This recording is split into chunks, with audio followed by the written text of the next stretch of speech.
je reálny koniec vojny na Ukrajine? A ak áno, v akom časovom horizonte a aký vývoj odhadujete? Aj Poľsko, aj Bielorusko má s Ruskom svoje skúsenosti. Takže ak môžete. Môžem začať ja a troška vlastne začiatkom svojej odpovede pokúsim sa zadefinovať časť toho, že prečo prežívame krízu demokracie.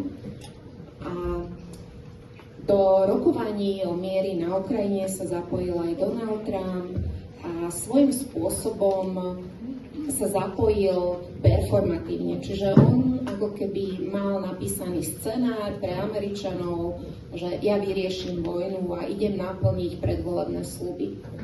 A našim najväčším problémom je, že Donalda Trumpa nezaujíma veľmi úprimne ani neúprimne, čo sa deje na Ukrajine, čo sa bude diať s Ukrajincami.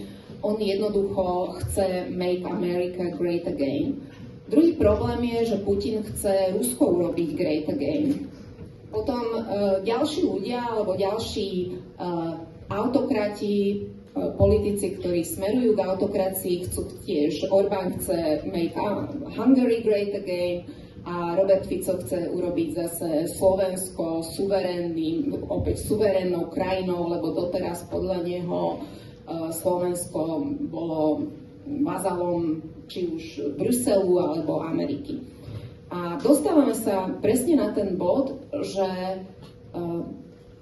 hráči, ktorí momentálne rokujú o miery, majú svoje vlastné záujmy a ako jediný hráč tam ostáva